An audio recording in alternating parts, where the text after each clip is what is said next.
Welcome to the eCommerce Badassery Podcast, the place for scrappy entrepreneurs who want to learn actionable steps and strategies to grow the traffic, sales, and profit in your e-commerce business. I'm your host, Jessica Totillo-Coster, a 20-year retail veteran and former brick-and-mortar boutique owner who spent 3 years as the only employee of a 7-figure online store. That shit was crazy. I know exactly how it feels to do all the things, and I'm sharing everything I learned the hard way so you don't have to. I may have started this business by accident, but supporting badass bosses like you lights me the fuck up, and I am so stoked to see you grow. Are you ready, babe? Let's roll. Welcome back to the eCommerce Badassery Podcast. I'm your host, Jessica Totillo-Coster. Let me ask you a question. Do you ever get FOMO when you listen to this podcast? Like, you hear me say something and immediately think, crap, I should be doing that. So you add it to your never-ending to-do list, hoping it's going to be the thing that finally moves the needle in your business. Yeah, I see you. When you are constantly bombarded with ideas, advice, and shoulds, it gets really hard to know where to actually focus your energy. And add my podcast onto a slew of other podcasts you listen to and an inbox overflowing with tips and tricks from experts. And instead of making real progress, you end up spinning, doing a little bit of everything, but not really getting the traction you want. I feel that. I've been known to get annoyed, even being the one giving the advice, let alone on the receiving end of it. It's just overwhelming. On this podcast, I always do my best to share the nuance with anything I talk to you about so you can figure out whether or not it makes sense for your business at the moment. And I even have a podcast episode where I talk about how to deal with conflicting advice from experts. It's episode 160 if you're interested. All that said, today I want to talk about a few simple high-impact tweaks that you can implement to make your marketing more profitable.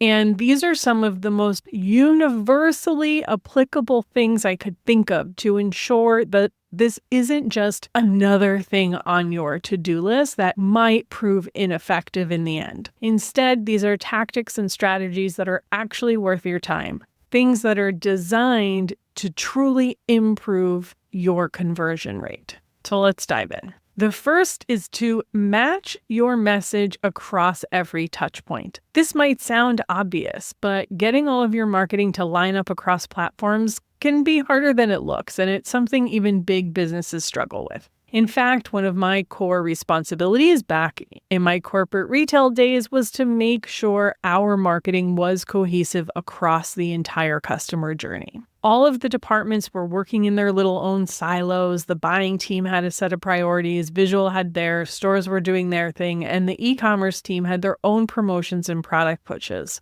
It was my job to pull it all together, to take the business objectives, the product stories, the creative direction, and make sure that from a customer's perspective, everything felt aligned and intentional. I was the glue, the one who made sure our message was consistent across every channel so the customer wasn't getting whiplash between an email, a homepage banner, an in-store display, social media. And you know what? The same principle applies to your business too, even if you don't have a team of departments to wrangle. Because whether you realize it or not, you are those departments. You're the buyer, the marketer, the copywriter, the merchandiser, the customer service rep.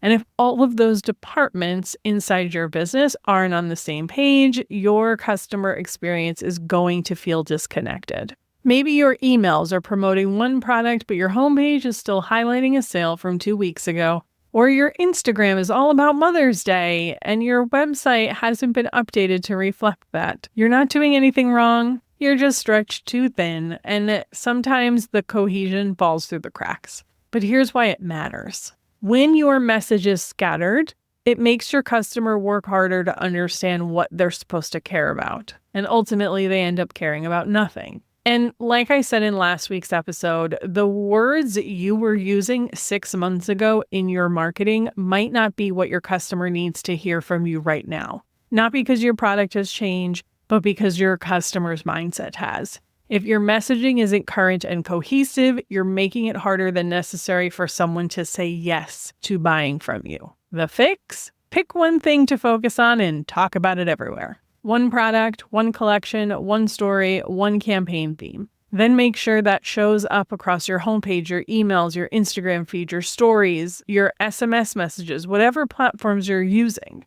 The repetition doesn't water it down, it reinforces it. If this idea sounds familiar, it's because I go deep into this on episode 199, where I talk about how to focus your marketing strategy instead of trying to promote everything all the time. Because when you try and promote everything, you're really not promoting any of them effectively. It becomes white noise and your customers tune it out. But when your message is clear, focused, and repeated consistently across all of your touch points, that's when it starts to land. Your customer will start to recognize it, remember it, and eventually act on it. And don't stress about being too repetitive. I promise you, your customer is not hanging on to your every word. They don't open every email. They don't see every story slide. They're busy.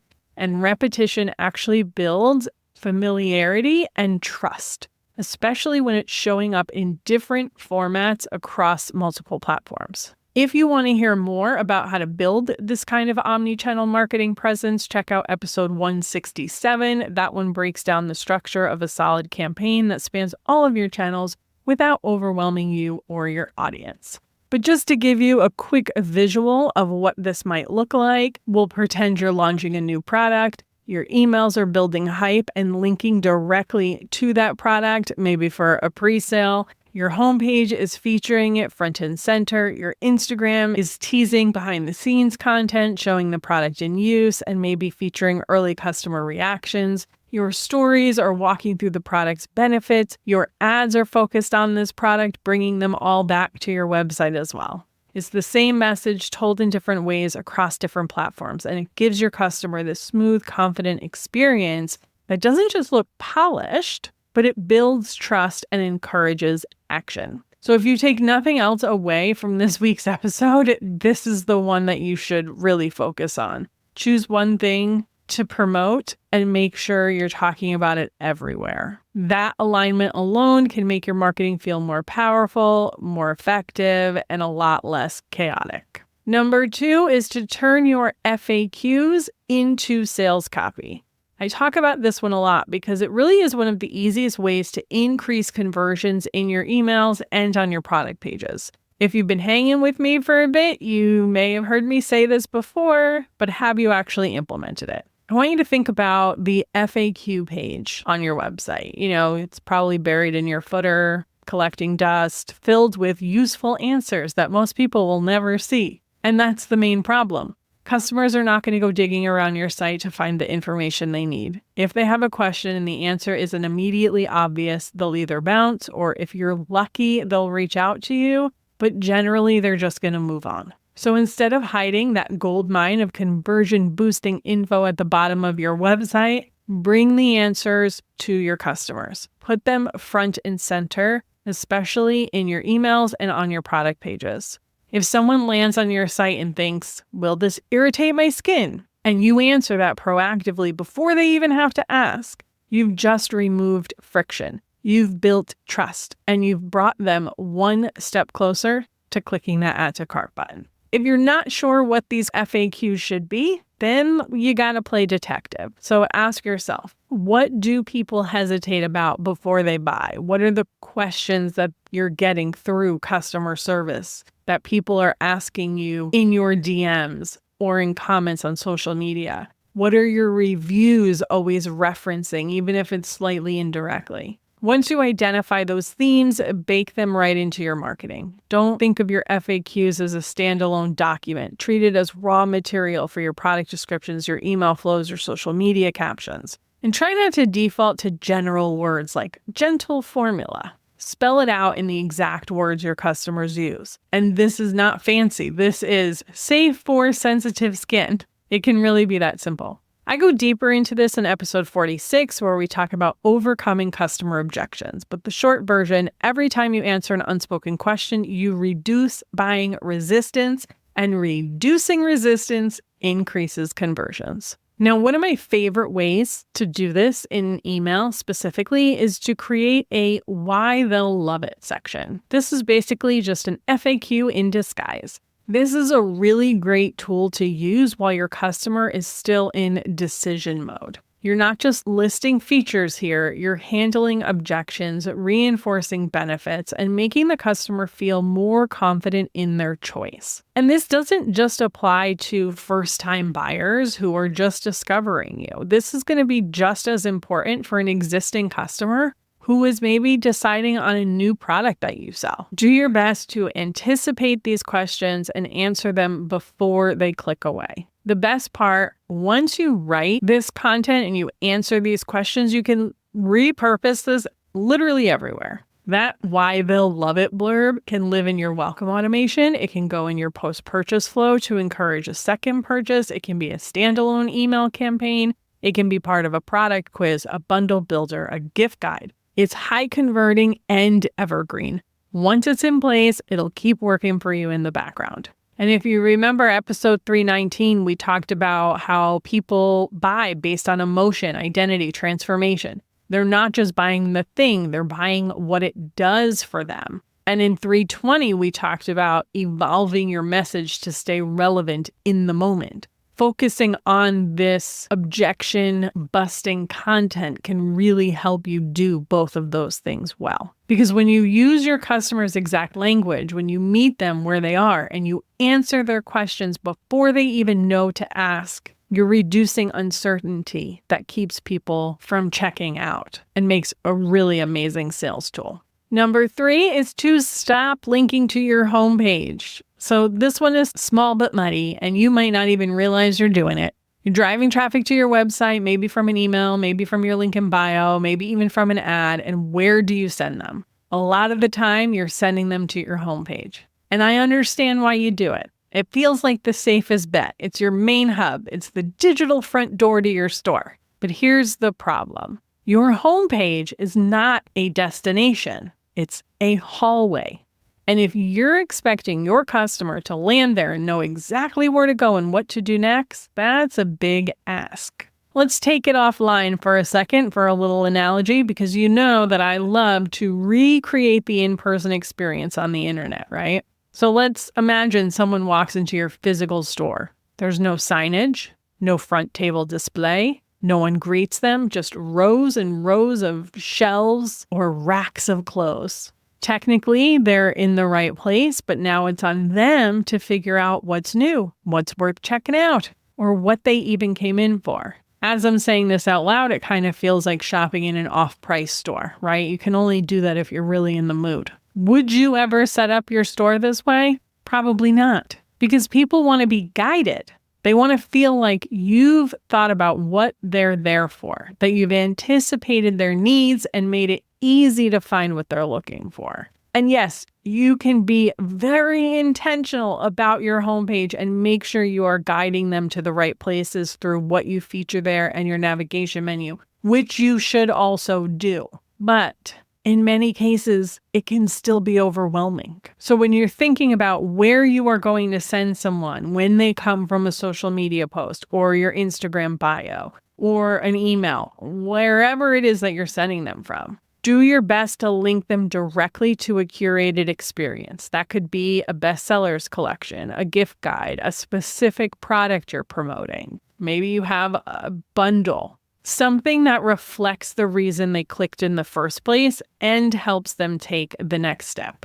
Because every extra click between interest and purchase is a potential drop-off point. So you want to get them to where they're trying to go in as few clicks as possible. Keep that in mind and you should be good to go. My last tip for today is to build a bestsellers page that sells for you. This one is super underrated, but it has the potential to become one of your favorite tools in your marketing toolbox. You probably already know what your best-selling products are. You probably talk about them regularly in your marketing, but are you making it easy for people to buy them? Just think about what we were just talking about, right? Where are you sending them? So do you have a dedicated landing page that shows them off, builds trust, and removes the friction between interest and purchase? Not just a collection page with a basic grid of products, but a curated, intentional, high-converting sales experience that says, this is what we're known for, this is what customers love, and here's why you will too. I talk more about this in episode 294, where we go deeper into creating a high converting product landing page, right? That's like your individual product. This concept can be applied to a collection or an individual product page that is going to be very specific to your product assortment and how many products you need to feature, right? If you're a one product store, you're going to go for the product page. If you have 4 bestsellers, maybe it's a collection page if one customer would buy all 4 of those things. In that case, you should probably sell a bundle, and then that becomes the product page that you optimize. This is one of those things, there's a lot of nuance here. You got to figure out what works for you, but just know you can take this same concept and it can be a product page or a collection page. It doesn't work if you have a collection of like 50 items though, right? But let's talk about what should be on that page. We definitely want to have some strategic FAQs that overcome objections, some social proof, feature your reviews, pull quotes from some happy customers. If you've got user-generated content or lifestyle photos, this is a great place to show it off. And make sure you speak to any urgency that might come with this product. So that could be limited stock because maybe you only make small quantities of it. It could be shipping cutoffs during high gift giving times. Maybe there's a seasonal relevance, or maybe it's just a personal urgency for them. Like, how much longer are they going to put this off in a nicer way? You get the gist, right? And this kind of page is the perfect link destination for email campaigns, your Instagram link in bio, paid ads. If you're working with influencers, where are they linking to? Any SMS messages you send? Literally anywhere you're trying to turn attention into action. Let's send them to this highly optimized destination. Because don't forget, 80% of your revenue is probably coming from 20% of your products. So you might as well roll out the red carpet for those. Don't make people go digging through your site to find the good stuff. Put it front and center. Guide them toward the products that are already proven to sell. It makes your life easier, it makes their shopping experience better, and it makes your marketing way more effective. And then once you've built it, you get to link to it over and over again. Think of it like an asset. You build it one time and it continues to work for you, just like your email automations. Remember that good marketing isn't just about attracting attention. It's about guiding the customer toward the right choice. So what are your next steps? Well, really, I want you to add these things to your to-do list. And I know that you already have a long to-do list, but I would say maybe take a quick peek at what you've already committed yourself to and see if one of these could be a better focus for you at the moment. Maybe it will have a bigger impact than some of the other things that you have on your to-do list. It's okay to say no to things. It's kind of my point. It's also okay to just shuffle things around. I can't possibly know what's going on in your business from behind my microphone right now. So, can I say with absolute certainty that these are the only things that you should be focused on, in the next 10 days? I don't know. But there's a pretty good chance of all the things that you could be doing. These are likely to be some of the most impactful. So maybe. My goal for this episode is not to give you FOMO, but to think through what the most impactful things could be, and these are them. If you're already doing them, awesome, you're good, and you don't have to do any of it. But if your main to-do list is create more content for Instagram or write a blog post, well, these are more important and more impactful than both of those things. You know what I'm saying? All right, I'm going to stop rambling about that. Trust your gut. You're a business owner. You know what you really need to do, even if it feels uncomfortable. And that, my friends, is a wrap on this week's episode. Hope you're having a wonderful wrap up to Q1 and a kick-ass week. Thanks so much for hanging out with me today, and I'll see you on the flip side. Thank you so much for listening to today's episode. If you want to learn more about growing your e-commerce business, get started with my free resource library at ecommercebadassery.com/free stuff. And get an invite to The Lounge, my e-commerce marketing membership. When you're ready for one-on-one support, apply to work with me at ecommercebadassery.com/apply. Before you go, would you do me a quick favor? Leave a rating and review and tap that follow button. This pushes me up the chart so I can support more scrappy e-commerce entrepreneurs just like you. I'm on a mission to reach as many as I can, and I could really use your help. Thanks so much in advance. Until next time, e-commerce friend, stay badass.